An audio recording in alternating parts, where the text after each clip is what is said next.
Now broadcasting from his hidden bunker and fully stocked bar, it is the Saturday Report with Colt Sebastian Taylor. Thank you and welcome once again, my friends, to the Saturday Report with me, Colt Sebastian Taylor, adventurer, entrepreneur, and amateur Prime Minister of Great Britain. And welcome to AWSM Radio, an independent digital radio station that plays today's best music, old school classics, along with a rotating cast of all-star DJs. AWSM Radio focuses on mainstream artists, independent artists, along with a variety of interesting talk and music shows throughout the day. All we do is entertain, inspire, and inform. And my friends, I want to engage with you. I want you to be part of the show. So find me on the Twitter, on the Instagram, on the Facebook at Colt S. Taylor. And I am posting on there yet again. So these are other places where you can find me, as well as Cameo, where you can throw me a few bucks and I'll record a personalized greeting for you, or a friend, or an enemy, who knows, whatever. And of course, my friends, if you've missed this week's episode, you can subscribe to the podcast version at anchor.fm/Colt S. Taylor.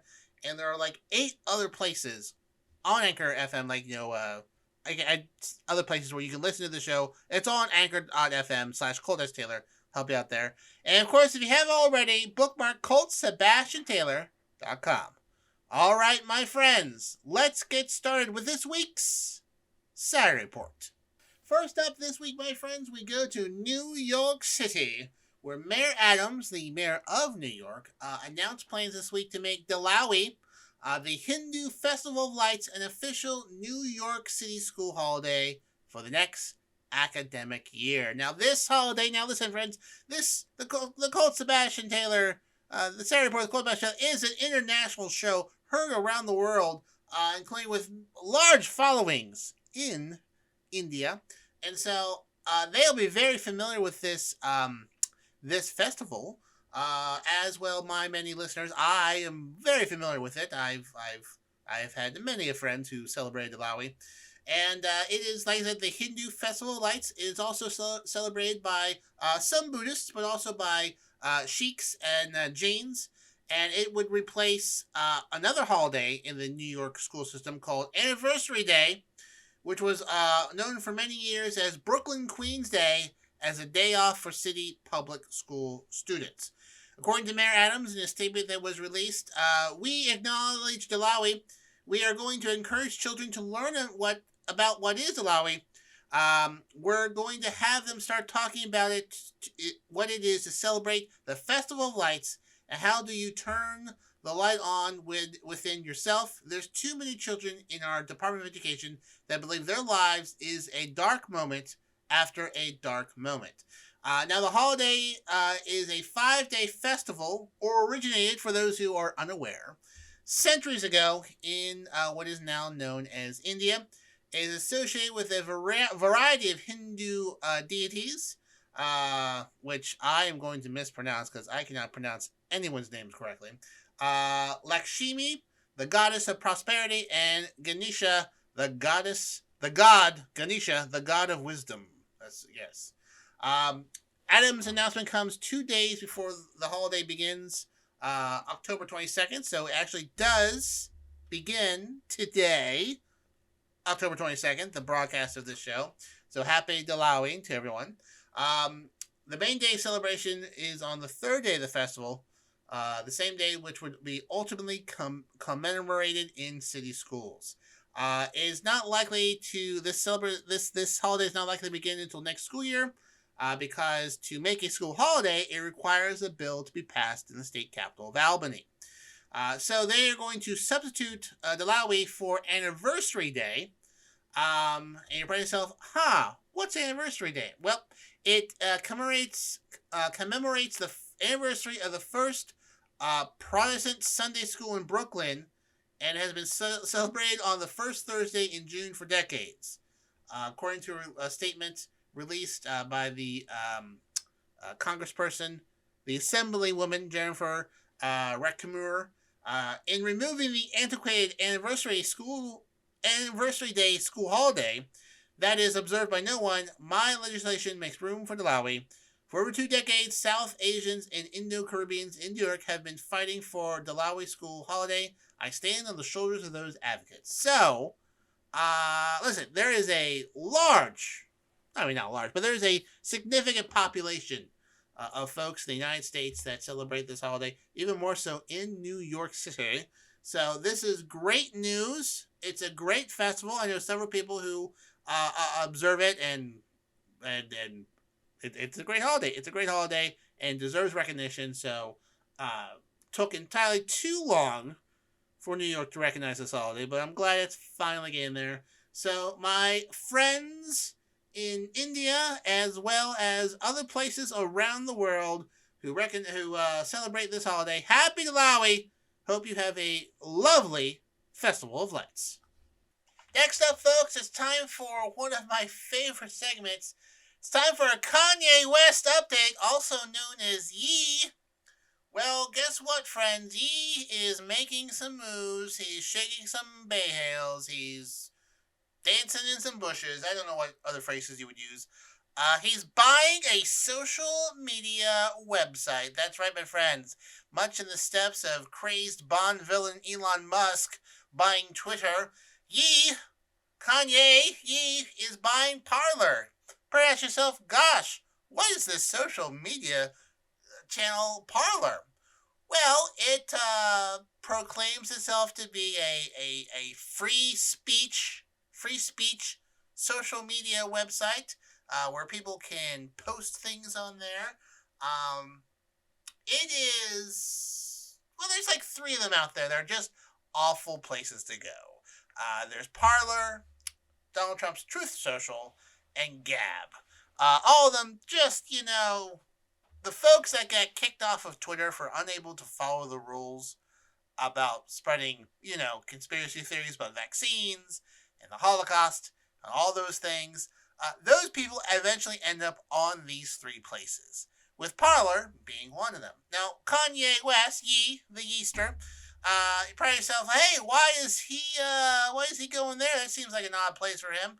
Well, his access to Twitter and Instagram has been suspended because he was basically just, throwing out some old classic lines, basically how Jewish people control media and rap stars, I guess. So he kind of went off on the deep end several times recently on his social media channels about, how he won't be controlled, and he said that someone had put a child actor in his house. Listen, Kanye West has some mental health issues, and boy howdy, this is one of them.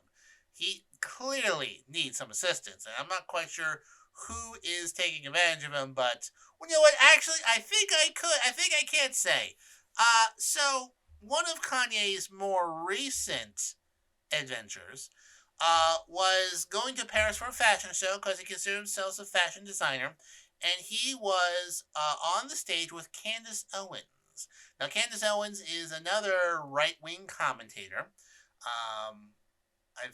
The leader in Blexit, encouraging black people to leave the Democratic Party and join Republicans. Huge conservative, or at least, says she is.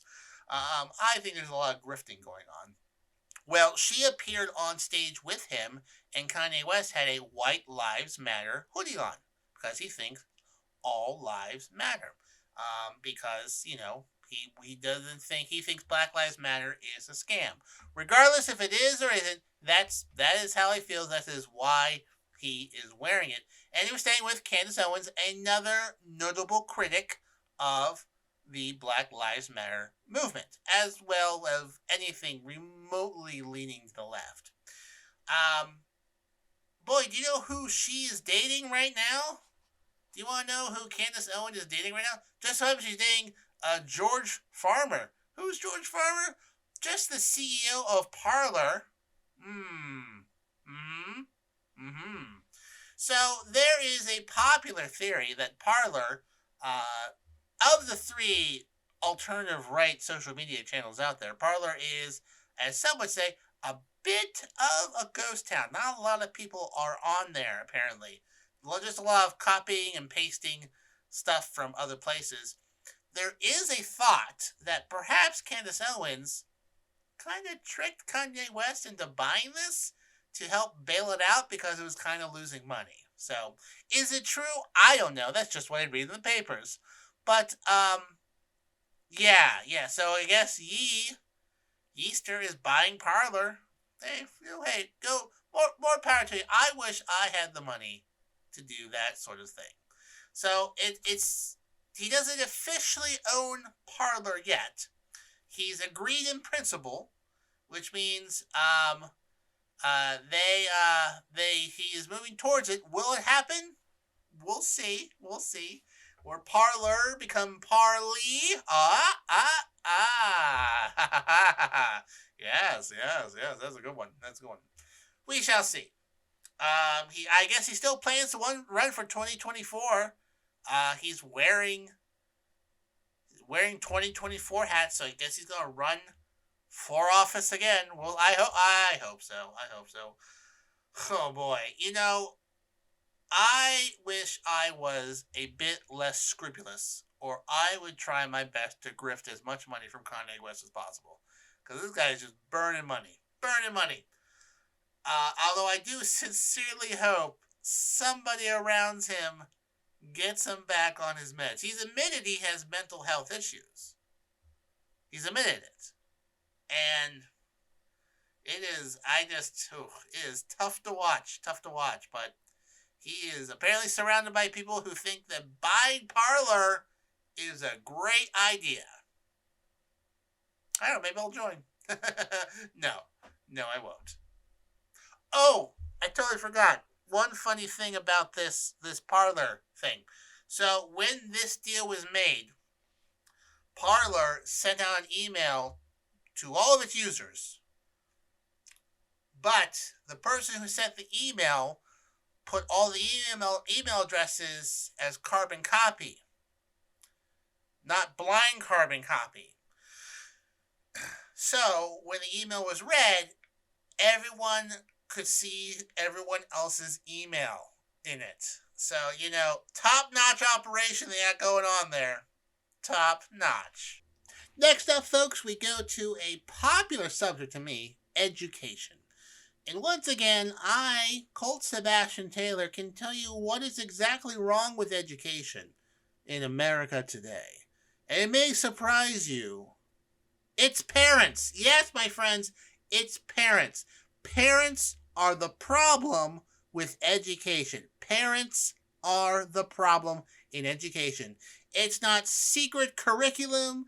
It's not indoctrination. It's not rogue librarians. It's not, gun violence, that is actually a big problem too. But it's not any of those other things. It's parents. Parents are the problem. And if you disagree with me, I understand. Why don't you just stand? If you disagree with me, let me tell you how I can fix it. Stand up, go to the window, open the window, put your head in the window, and then slam it down to knock some sense into yourself, all right? Parents are the problem in education. They do not know how education works, okay? Just because they went to school, they watch school programs on TV, they know how to learn things, doesn't mean they know how to teach children. If they did, then they would homeschool them. And guess what? Homeschooling's hard. Homeschooling is very hard. And a lot of people who do homeschooling suddenly like, oh gosh, this is hard. Parents do not know how schools work. They don't know how education works. I don't go down to my mechanic and say, hey, I've sat in a automotive place before. I've watched mechanics. Therefore, I can fix my car. No, you don't. You would go somewhere and you would learn how to fix a car. You wouldn't just shoot off your mouth to your mechanic. So I always say this because in Michigan this week, a high schooler drew a mural on their school that said, stay healthy. But parents say the mural contains hidden LGBTQ propaganda, a depiction of Satan, and a message of witchcraft. Yes, yes, yes. Parents are the problem. So this is painted at the Teen Health Center at the Grant Middle School in Grant, Michigan, and was created by a local high school sophomore who won a competition. It features cape characters, bunnies and bears, bunny and bear-headed nurses smiling, students dressed in brightly colored outfits. One student's wearing a blue t-shirt with pink and white stripes, colors found in the transgender flag. Oh. Another student is outfitted in shorts with a rainbow-striped t-shirt and tights underneath. And parents are saying that rainbow stripes represents the pride flag. Two other students are dressed in tops with the colors of the bisexual flag. Pink on the top and royal blue on the bottom, and overlapping purple stripe in the middle. Among the drawings, apparently, are smaller line drawings, including a mask, which some parents have complained is Satan, Hemsa hand, which is considered a symbol for the hand of God in many cultures, but in this case, some adults claim it is the symbol of witchcraft. The hand and the mask are both design elements that were not included in the artist's original contest submission. So, parents have derived meaning from this mural, okay? According to one man, says it discriminates against Christian beliefs and therefore it qualifies as hate material. One woman called for more school counselors, saying when adults pretend things that are like real life, it's a mental illness. We need counselors. We need medication that's going to help bipolar disorder fix their brains. What an awful person. I hope this lady in Michigan is a regular listener. If you're listening, you are an awful person. So the teen, who did not want to be in any of this, said, I put my artwork up there to make people feel welcomed. And responding to the accusations that there was some scheme to put things in there, that's not what I'm a part of. That's not what I'm trying to put out there. The student explained that the so-called Satan mask is a character from a video game, and the painted hand is a Latino symbol for protection. She eventually left the meeting in tears. All of these big, bad parents with an IQ probably in the single digits, definitely room temperature IQ'd slack-jawed yokels, had this teenager running out. Afterward, one woman stood up to say, I feel that she did a really good job finding excuses to defend things to put on there. None of us are that stupid. I disagree. I think the parents of, where is this place again? Let me see here. What's Grant Middle School in Grant, Michigan? I think they are stupid. I think the parents in Grant, Michigan are stupid. You are stupid, room temperature, IQ, slack-jawed yokels who get all of their news from Facebook memes or Alex Jones, and you should be ashamed of yourself. You should be ashamed of yourself. You have destroyed this student's love of art because you're looking for things to scare you. You're looking for a shadow to complain about. You're so concerned. You're so concerned about maintaining your 1950s, 1960s outlook on life that you are hurting people. Hurting people. So there were some people on there who did defend them, and thank goodness they were there. One parent said, maybe you should be more concerned with your children's behavior instead of what art is on the wall. Another parent who described herself as conservative, right-wing, gun-loving American admonished parents for going after the students so viciously. I have never seen more bigoted people in my life. Yeah, I'm glad somebody said that to these awful, terrible people. So, my friends, as I get off of my soapbox, parents are is wrong with education. And that is just, if you can't see any more proof than that, there's your proof. There's your proof. There's your proof. So, after the meeting, the school district announced that they'll be removing any elements, including the hand and the mask, that were not in the original submission. So that means the shirts that someone were so concerned about remain. So I hope the parents are happy. What a bunch of jerks.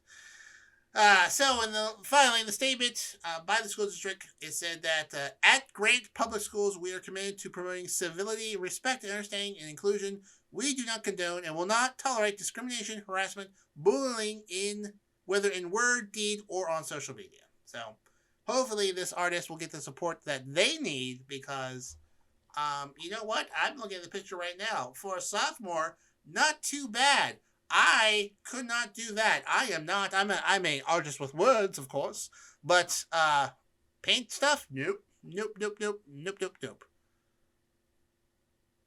Like, I'm looking at this picture right now, like, what is the problem? What is the problem here? Ugh. All right, I gotta move on before my blood pressure skyrockets.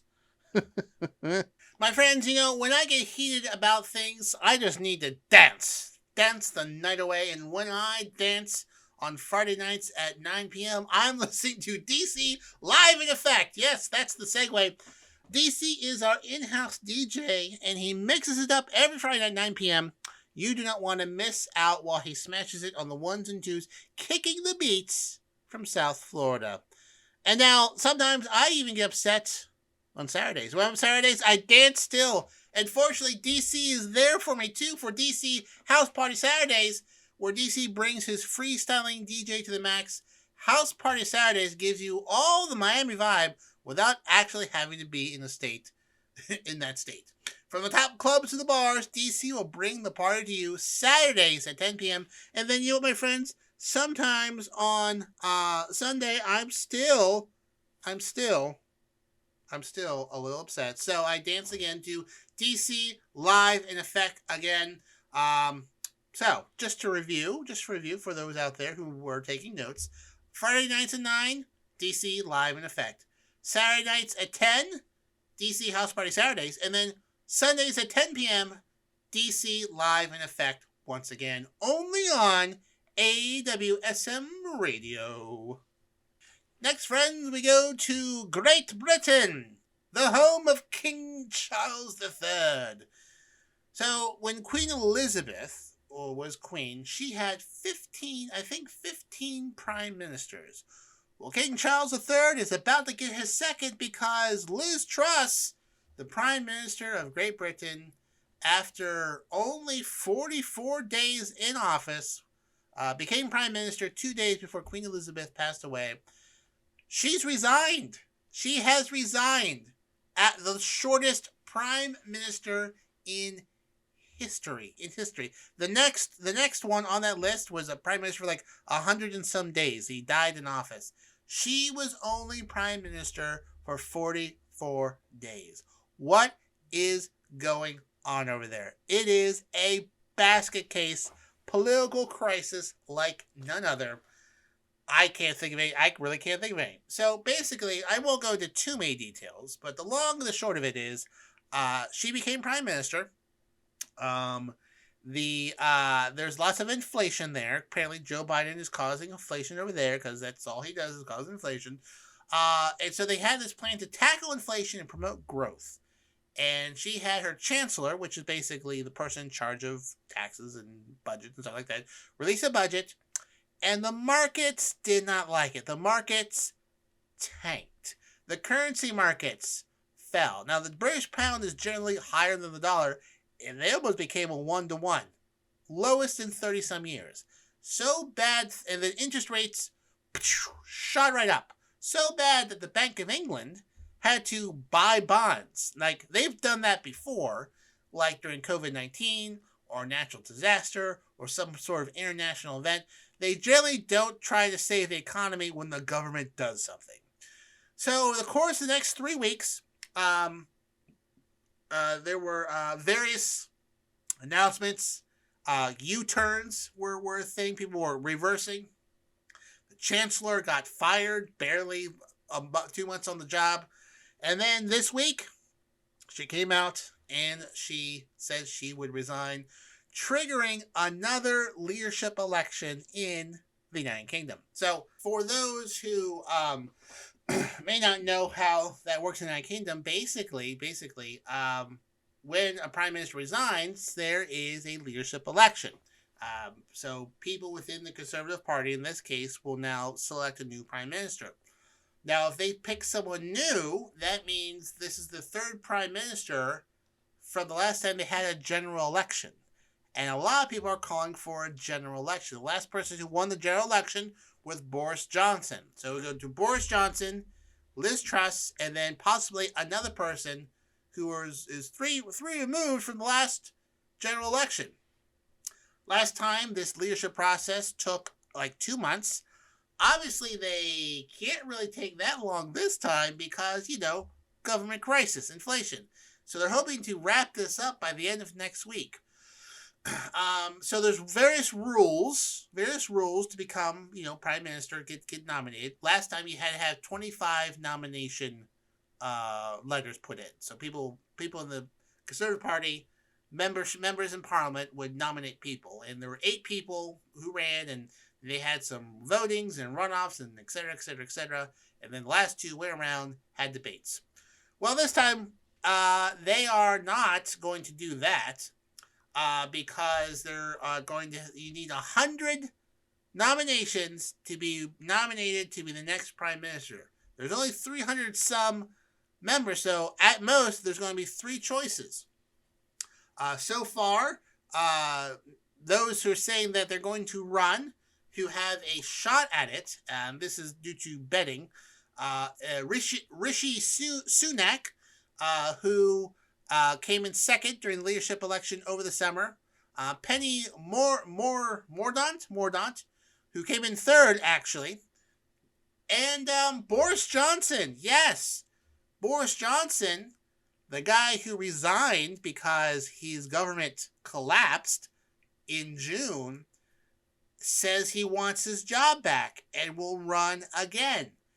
And it seems like there's a good chance he might win. He's still under investigation for lying to Parliament, mind you. So, over in the United Kingdom, they bet on everything. This morning, Rishi Sunak was a 4 to 6 odds. Penny Mordaunt was 9 to 1. Boris Johnson was 3 to 1. This afternoon, while I'm looking at the odds right now, Penny Mordaunt is 6 to 1. Rishi Sunak 10 to 11, which I don't know how that works with betting. Boris Johnson's a 2 to 1 odds, meaning he is currently the odds favorite for being the next prime minister of the United Kingdom again. Like, oh boy. Like, he resigned because his government collapsed. Why would you put him back on there? So needless to say, this entire thing is a mess. And if he came back, it's going to be even more of a mess. Right now, the last polls have said that Labour, which is the opposition party, has a 30-point lead over Conservatives if the general election was held today, which roughly would mean the Conservatives would have like 5 seats left in Parliament. They currently have like 300 plus. They would be wiped out. So they are going to avoid the general election at all possible. But if Boris Johnson comes back, it is going to be a clown show over there. And you know what? Hey, that's the way democracy works, I guess. But there's a lot going on over there, and it is worth watching. I watch from time to time on Sky News. It is a mess. It is a mess. But this hour, the bookies are saying, other bookies are saying Rishi Sunak has the best chance of winning. They're saying, yeah, they're saying he does at the moment. So it's between. Unfortunately, Petty doesn't have much of a chance at this point. It'll probably be down between Rishi Sunak and Boris Johnson. Oh boy, we will see what happens. We will see what. There's lots of people who really want him to come back. I don't know why. It's a mess. But anyways, I will follow this. I might become prime minister. I won't become prime. I could. I'd be a great prime minister. But lots of big old messes over there. Friends, if you know me as well as I know me, and I know me pretty well, I am a very fashionable person. I mean, if you're watching me right now on Twitch, which you should, twitch.tv/Colt S. Taylor, where I will broadcast myself recording this show, you'll see I have a lovely vest and pith helmet on because, my friends, Colt Sebastian Taylor is fashion. Well, this next piece of news is fashion news. How much would you pay for a pair of jeans? How about $87,000? That's right, $87,000 was the amount paid for a pair of Levi jeans. Levi jeans? What is it made out of? Hopes and dreams of Kanye West? No. It was actually from the 1880s. It was found in an abandoned mine. Yes, denim jeans have been around for that long. It was sold at auction in a small town in New Mexico for 87,000 miles. It was found in an abandoned mine by a quote-unquote denim archaeologist and were bought by 23-year-old Kyle Halter and Zip Stevenson, a veteran of the vintage denim market. Apparently, there's a denim market and there's a vintage denim market. We didn't have any plans to buy the jeans together until the auction started, which is kind of insane looking back on it. The jeans were sold for $87,400, one of the highest prices ever paid for a pair of denim, including a 15% buyer premium. 90% was paid by Halter, while Stevenson contributed the remaining 10%. Stevenson, like I said, Stevenson has run a denim repair shop in Los Angeles for 3 decades, but he had never found a pair quite like this. To quote him, "These jeans are extremely rare, especially in the fantastic worn condition and size." Stevenson first heard about the jeans about 5 years ago when they were first discovered in the American West by Michael Harris, who has looked in at least 50 abandoned mines for 5 years and have not found a pair of equal quality. Which people that didn't leave jeans behind. Only a couple of similar pairs exist, but they are kept in museums too delicate to wear. This pair, however, quoting Stevenson again, are surprisingly durable, so they definitely can be worn. There's a couple of soft spots in the jeans that could use a bit of reinforcement, but otherwise, they're super duper solid jeans. I could easily imagine Johnny Depp or Jason Momoa wearing them. The auction was held at the Durango Vintage Festivus on the outskirts of a small town of Aztec. The 4-day festival is put up by vintage denim expert Britt Eaton, who described finding items like this a total addiction. To quote Britt Eaton, "I needed a headliner that would rival the music acts I booked. I knew these jeans would be a major draw. I've been doing this business for a quarter of a century, and the average vintage jeans are worth about $100. So to find a pair this valuable is a once in a lifetime." Eaton said he did originally intend to sell the jeans, which is why he put them up for this massive price. But given the rarity, he said, it was no surprise that they were snapped up in auction. It was super fun to see them sell live to floor bidders. Bidders, yes. So there's no word of where these jeans are going. I mean, maybe they'll end up in a museum, maybe they'll have a private collection. Fun fact about these jeans.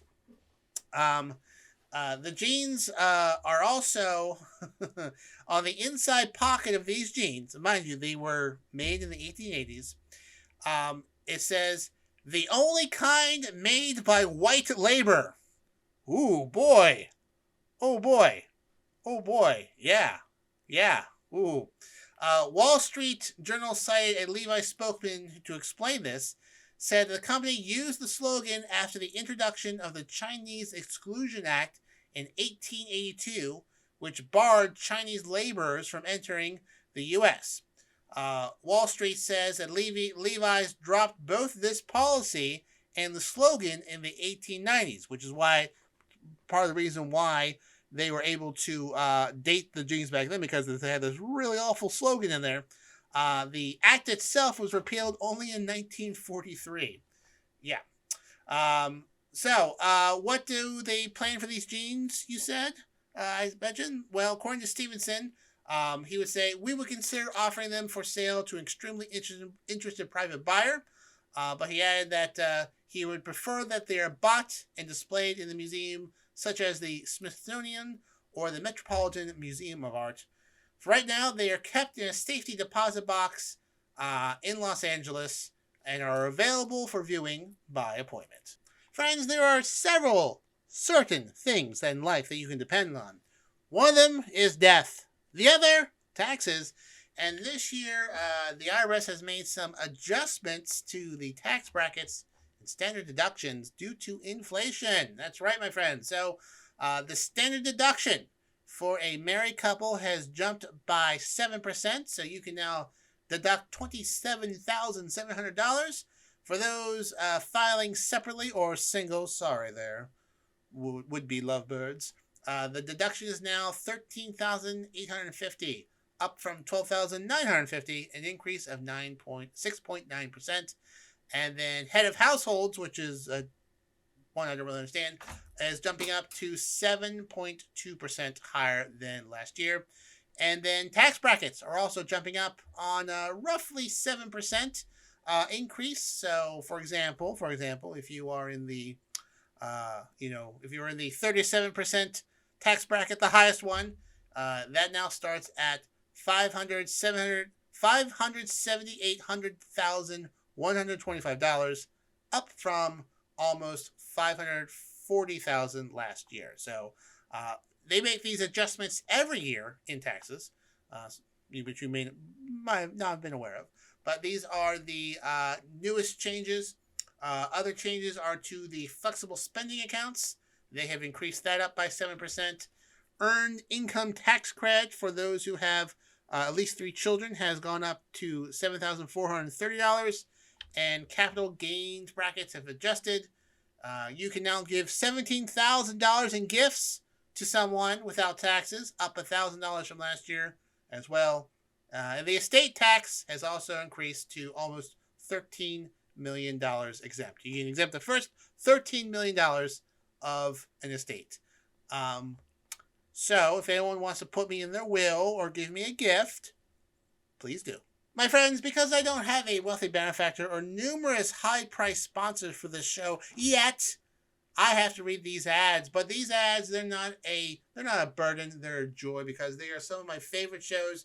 And on Wednesday nights, I come here for all my sports needs, because at 9 p.m., it's To the Rack with Mac. Is your go-to spot for all things basketball. Join NBA expert Mac Daddy as he brings you a full hour of high-flying hoops expertise. For all things NBA, you want to be here Wednesday nights at 9 p.m. And then at 10 p.m., it's What's Going On. That is our Fox Sports affiliate show, providing listeners with over 150 years of sports knowledge.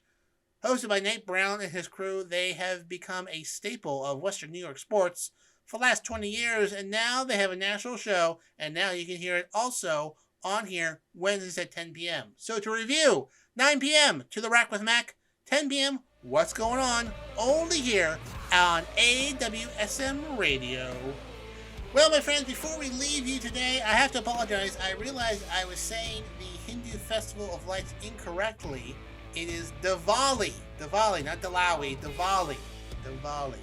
I am the worst at pronouncing things. But that does bring us to the end of this week's show. Remember, you can find me on the Twitter, the Instagram, the Facebook at Colt S. Taylor. The podcast version of the show is at anchor.fm/Colt S. Taylor. And a live behind-the-scenes recording is available to watch. You can watch me do it during the week at twitch.tv/ColtSTaylor. All right, my friends, until next time, I'm Colt Sebastian Taylor, and I'll see you later.